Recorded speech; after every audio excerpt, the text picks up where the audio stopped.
అందరికీ శ్రీ పరాభవ నామ సంవత్సర ఉగాది శుభాకాంక్షలు. వాస్తవానికి ఈరోజు బంగారం వెండి ధరలు కుప్పకూలిపోయాయి. బట్ న్యూస్ అన్నది డివోషన్ ఛానల్లో ఇద్దాం, మెయిన్ ఛానల్లో వద్దనిపించింది. ఎందుకంటే ఇరాన్లో ఈ సౌత్ పార్ట్స్ గ్యాస్ ఫీల్డ్స్ అని కొన్ని ఉంటాయి. అసలు అనకూడదు, కానీ అసలు అక్కడ బాంబులు వేయటం అంటే, మిసైల్స్ దాడి చేయటం అంటే నిజం కరెక్ట్ కాదండి. వరల్డ్లోనే అది బిగ్గెస్ట్ ప్లాంట్. తీవ్రమైనటువంటి చమురు సంక్షోభం రాబోతుంది. దీంతో ఒక్కసారిగా చమురు ధరలు దూసుకుపోతే స్టాక్ మార్కెట్లు, బంగారం వెండి ధరలు టమాటమడమడ పడిపోతా ఉన్నాయి. ఎంతగా అంటే ఈరోజు బంగారం పడిపోయింది చూసి నేను 1-2 సార్లు క్రాస్ చెక్ చేసుకున్నాను. అది గ్రాము ధర 10 గ్రాముల ధర అసలు ఏందిరా బాబు ఇది. గ్రాము ధర గ్రాముకి 551 రూపాయి పడింది. అంటే ఇప్పుడు 10 గ్రాములకి ఎంత? 5,510 రూపాయలు 24 క్యారెట్ గోల్డ్ పడింది.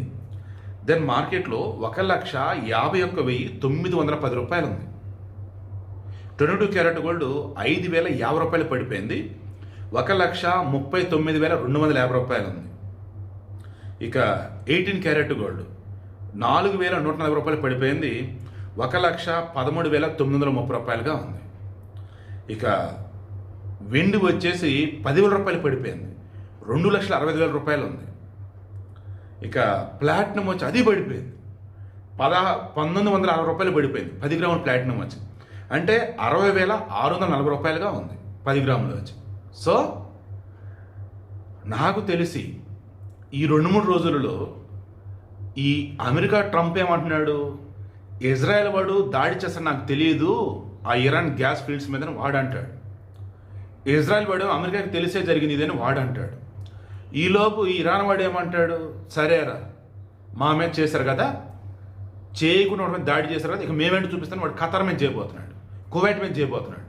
ఇలా చెప్పుకుంటూ పోతే ప్రపంచానికి ఆయిల్ అండ్ గ్యాస్ ఎక్కడి నుంచి అయితే అధికంగా లభిస్తాయో ఆల్మోస్ట్ అవన్నీ కూడా ఇక బ్లాస్ట్ కాబోతా ఉన్నాయి. ఇక గల్ఫ్ కంట్రీస్ అంటే త్వరలో పేద దేశాలు అనుకోవాలి. సిచ్యువేషన్ అలాగే ఉంది. ఇంకా మొత్తం బ్లాస్ట్ అయిపోతే ఇంకేమిటి వాళ్ళ దగ్గర అసలు సర్వనాశనం అయిపోతుంది. అసలు అక్కడ ఆల్మోస్ట్ ప్రపంచ యుద్ధం అన్నట్టు ఇంకేది. సో అందుకే ఇంత డీటెయిల్గా ఉంది, కానీ మెయిన్ ఛానల్ ఇద్దాం అనుకున్నాను, కానీ బట్ రెగ్యులర్ ఫార్మాట్ కదా ఇప్పటికే లేట్ అయిపోయిందని చెప్పేసి ఇంకా మెయిన్ మన డివోర్స్ ఛానల్లోనే ఇస్తూ ఉన్నాను. మరలా చెప్తా, బంగారం ఇప్పుడు రకంగా భారీగా పడ్డాడు.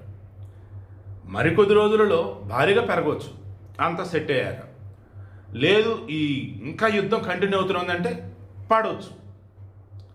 ఇక వెండి విషయానికి వస్తే సైలెంట్, నా దగ్గర వర్డ్స్ లేవు. ఎందుకంటే వెండికి సంబంధించి నేను ఎప్పుడు కూడా ఏమి చెప్పలే. రిస్క్ అన్న ఆ రిస్క్ ఇప్పుడు నేనే పడ్డా. సరే గోల్డ్కి సంబంధించి చెప్పాల్సింది, పడినా పెరిగిద్ది. ఓకే, అరే చాలా పడిందిరా ఇప్పుడు నేను కొంటాను, హ్యాపీగా కొనేయండి, ఇబ్బంది అయితే పడొద్దు. అండ్ అమ్మో ఏంటి ఎంత పెరిగింది, అమ్మో ఏంటి ఎంత తగ్గింది, అమ్మో అని ఆలోచన రానివ్వకండి. బంగారం ఎప్పటికీ బంగారం.